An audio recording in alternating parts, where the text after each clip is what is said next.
Baik, selamat pagi dokter. Pada kesempatan kali ini, kelompok kami akan membahas tentang eksibisionisme.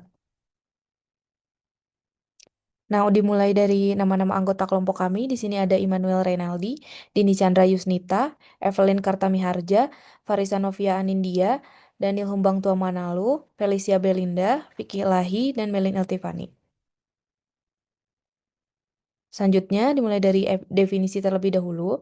Eksibisionisme adalah kecenderungan berulang dan menetap untuk memperlihatkan alat kelamin kepada orang asing atau yang tidak mengharapkannya.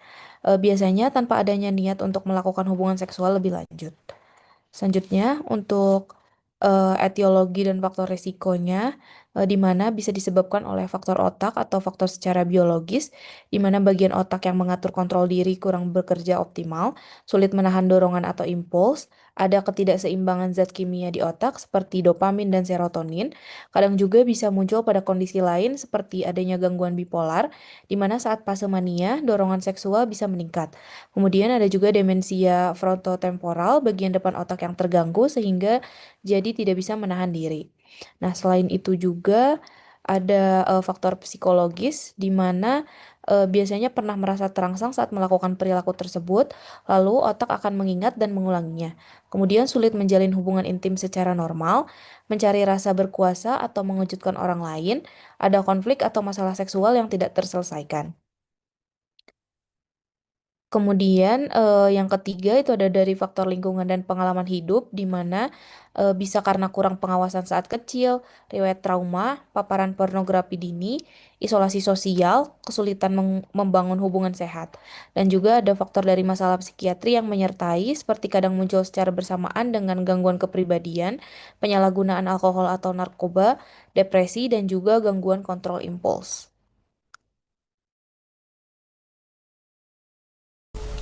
Baik, untuk gejala eksibisionisme, yang pertama adanya dorongan seksual berulang dan kuat untuk memperlihatkan alat kelamin kepada orang yang tidak mengharapkannya, biasanya orang asing.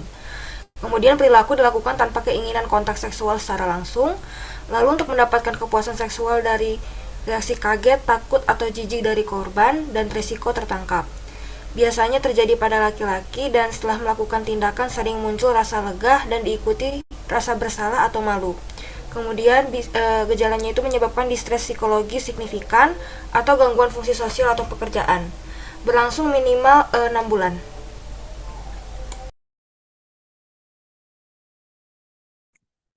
Untuk epidemiologinya, exhibitionist disorder ini terjadi pada sekitar 2-4% pria dan sangat jarang pada wanita. Untuk keinginan melakukan eksibisionisme, laki-laki sebanyak 5,9% dan perempuan sebanyak 3,4%. Untuk pengalaman melakukan exhibitionism, sebanyak 7,8% pada laki-laki dan 2,7% pada wanita. Kemudian, untuk digital, 50% wanita usia 18-24 tahun pernah menerima foto genital pria.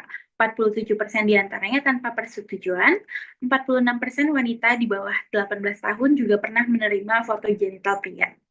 Kemudian ada extended exhibitionisme, ini keinginannya 35% pada pria dan 26,9% pada wanita, sedangkan pengalamannya 32,6% pada pria dan 29,4% pada wanita.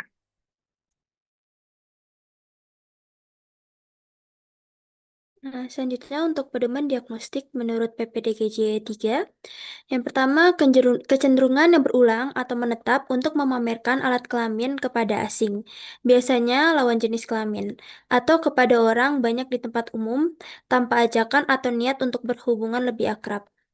Eksibisionisme ini hampir sama sekali terbatas pada laki-laki heteroseksual yang memamerkan pada wanita, remaja, atau dewasa, biasanya menghadap mereka dalam jarak yang aman di tempat umum. Apabila menyaksikan itu terkejut, takut, atau terpesona, kegairahan penderita menjadi meningkat.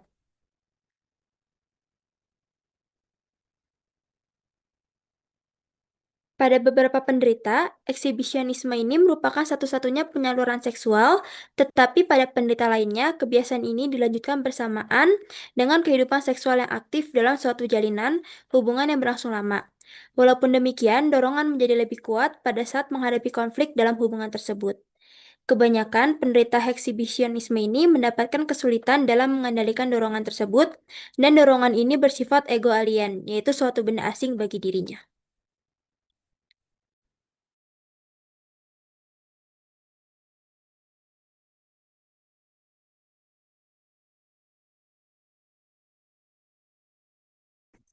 Kemudian pemeriksaan penunjang dilakukan pemeriksaan neurologis jika ada refleks. Dilakukan bila terdapat onset usia lanjut, perubahan kepribadian mendadak, defisit neurologis vokal, riwayat trauma kepala, dan juga kejang. Dapat dilakukan EEG, MRI, ataupun CT scan. Kemudian pemeriksaan screening etiologi organik, ada pemeriksaan darah rutin, elektrolit, fungsi hati, fungsi ginjal, gula darah, TSH, dan FT4.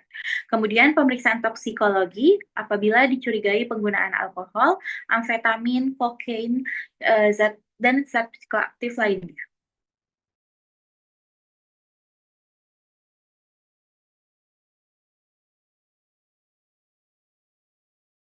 Baik, adanya hal yang dapat dilakukan ataupun terapi non-farmakologi pada orang dengan kelainan tersebut dapat yang pertama itu ada psikoterapi di mana dapat dilakukan terapi kognitif perilaku atau CBT untuk membantu pasien mengenali pikiran dan fantasi seksual yang menyimpang, lalu dapat mengubah pola pikir yang salah, misalnya merasa orang lain menikmati perilakunya dan melatih strategi kontrol atas dorongan hal tersebut. Lalu adanya pelatihan kontrol impuls di mana mengajarkan teknik menunda atau mengalihkan dorongan, teknik relaksasi seperti napas dalam ataupun grounding, dan membuat rencana saat hal itu muncul ataupun ada keinginan untuk melakukan hal tersebut. Lalu dapat dilakukan juga terapi perilaku. Yang pertama itu ada aversion terapi, di mana menghubungkan fantasi penyimpangan dengan konsekuensi yang tidak menyenangkan. Misalnya diberitahukan secara etis dan terkontrol. Lalu ada convert sensitization, di mana membayangkan konsekuensi negatif untuk adanya perasaan malu dan adanya permasalahan hukum. Lalu ada psikoterapi individu atau kelompok, di mana dapat membahas penyebab psikologis, misalnya trauma masa kecil, harga diri yang rendah, ataupun kesulitan relasi, dan melatih keterampilan sosial, serta meningkatkan empati terhadap korban. Lalu ada juga rehabilitasi sosial di mana membantu pasien membangun hubungan sosial yang sehat, membimbing dalam pekerjaan dan aktivitas yang positif, dan mengurangi waktu luang yang memicu perilaku yang menyimpang. Lalu dapat juga dilakukan edukasi dan pencegahan atas relapse kondisi tersebut dengan cara mengenali situasi pemicu, misalnya adanya stres ataupun kesepian, lalu membuat rencana darurat saat dorongan tersebut muncul, dan komitmen untuk terapi dalam jangka yang panjang. Adapun peranan keluarga, di mana hal ini bertujuan untuk membantu proses pemulihan, mencegah adanya kekambuhan, melindungi orang lain dari dampak perilaku, dan mengurangi resiko permasalahan hukum. Yang pertama itu ada memberikan dukungan emosional, dapat dilakukan dengan tidak langsung menghakimi atau mempermalukan, lalu dapat mendengarkan pasien dengan secara empati dan membantu pasien merasa aman dan terbuka. Karena sikap menghakimi justru bisa membuat pasien menyembunyikan perilaku dan tidak mau berobat. Lalu mendorong dan mendampingi terapi, yaitu mengingatkan jadwal kontrol terapi, mendampingi saat konseling jika diperlukan, dan membantu memantau perkembangan perilaku. Lalu adanya membantu mengidentifikasi pemicu dengan cara mengenali situasi yang memicu, misalnya adanya stres, kesepian, ataupun konflik, lalu membantu menciptakan lingkungan rumah yang lebih stabil dan mengurangi akses ke situasi yang berisiko. Yang keempat itu ada mengawasi dan menetapkan batasan yang jelas, misalnya menegaskan bahwa perilaku tersebut tidak dapat diterima, memberikan aturan yang tegas namun tetap suportif, dan mengutamakan keselamatan orang lain. Dukungan tersebut bukan berarti membenarkan perilaku, namun sedikit membuat pasien tidak merasa dihakimi. Lalu yang kelima ada meningkatkan aktivitas yang positif, di mana dapat mengajak terlibat dalam kegiatan keluarga, mendorong aktivitas sosial yang sehat, dan membantu membangun relasi yang wajar dan sehat. Lalu yang terakhir itu dapat mengedukasi diri dengan memahami bahwa eksibisionisme ini adalah gangguan perilaku seksual, bukan sekadar kurang iman ataupun merupakan orang yang nakal. Dan mencari informasi serta tenaga profesional dan kesehatan jiwa dan berkonsultasi bila keluarga merasa kewalahan.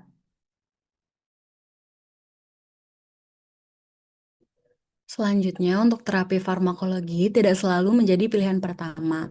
Obat akan dipertimbangkan bila dorongan seksual sulit dikontrol, terdapat risiko residivisme, tidak respons terhadap psikoterapi saja, atau terdapat komorbid seperti depresi dan impulsivitas. Pengobatan bertujuan untuk menurunkan dorongan seksual devian serta mengurangi risiko perilaku berulang. SSRI atau Selective Serotonin Reuptake Inhibitors merupakan terapi lini pertama, terutama pada kasus ringan hingga sedang. Contohnya fluoxetine, sertralin, dan paroxetine. Mekanismenya adalah meningkatkan kadar serotonin yang berperan dalam kontrol impuls dan regulasi perilaku kompulsif. Selain itu, efek samping berupa penurunan libido justru dapat membantu mengurangi dorongan seksual yang berlebihan. SSRI ini efektif terutama bila terdapat komorbid depresi, kecemasan, atau pola obsesif kompulsif.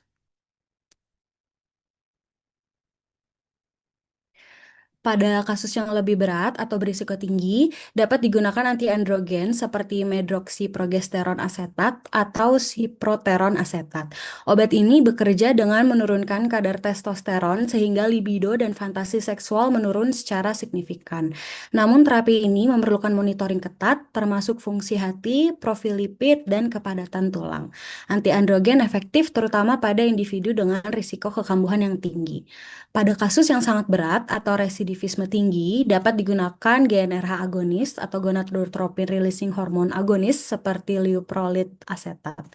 Obat ini menekan produksi testosteron secara lebih kuat melalui mekanisme supresi aksis hipotalamus hipofisis gonad.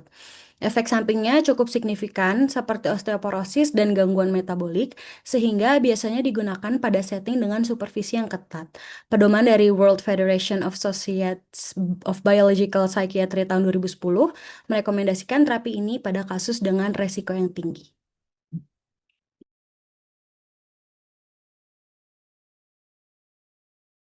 Selanjutnya untuk dampak dari eksibisionis ini, yang pertama bagi korban akan merasakan perasaan yang takut, lalu ada cemas berlebihan, perasaan yang terancam, kemudian hilang rasa percaya terhadap orang asing, lalu bisa meningkatkan kewaspadaan yang berlebih. Kemudian juga ada disertai dengan trauma psikologis, kemudian pada anak biasanya menyebabkan gangguan perkembangan psikoseksual. Selanjutnya dampak bagi pelaku, yang pertama mengakibatkan dorongan seksual kompulsif, lalu terdapat rasa bersalah setelah melakukan, kemudian bisa frustasi bila dorongan tidak terpenuhi, lalu bisa menyebabkan kerusakan relasi interpersonal, dan juga ditandai sebagai pelaku kejahatan seksual. Lalu ini bisa berkembang menjadi perilaku seksual yang menyimpang. Selanjutnya, apa yang harus dilakukan jika bertemu pelaku eksibisionisme? Yang pertama, utamakan keselamatan diri. Jadi, jangan mendekat, cari tempat ramai dan aman, lalu hubungi orang sekitar. Kemudian, jangan melakukan konfrontasi secara langsung, yaitu dengan cara menghindari memaki atau memprovokasi, dan hindari kontak fisik karena pelaku bisa agresif.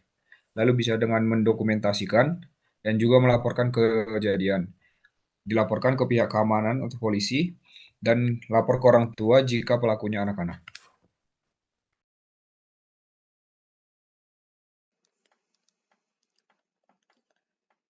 Kemudian untuk prognosisnya, bahaya dari eksibisionis ada bagi korban, bagi pelaku, dan ada risiko progresivitas. Bagi korban ini dapat menimbulkan trauma psikologis, rasa takut, dan gangguan kecemasan. Bagi pelaku ini beresiko masalah hukum karena termasuk tindak pidana pelecehan seksual, dan adanya risiko progresivitas di mana pada sebagian kasus perilaku dapat meningkat menjadi tindakan seksual lain yang lebih invasif jika tidak ditangani. Kemudian untuk prognosisnya cenderung lebih baik jika pada pasien ada motivasi kuat untuk terapi, kemudian tidak ada komorbid berat seperti gangguan kepribadian antisosial atau psikosis, kemudian pasien juga mendapat terapi psikologis CBT atau Cognitive Behavioral Therapy. Dan prognosisnya cenderung kurang baik jika perilakunya ini sudah berlangsung lama dan menetap, ada fantasi seksual menetap dan intens, tidak ada insight atau tidak ada rasa bersalah, kemudian adanya riwayat pelanggaran yang sudah berulang kali dilakukan. Sekian untuk mother teaching dari kelompok kami. Terima kasih, Dokter.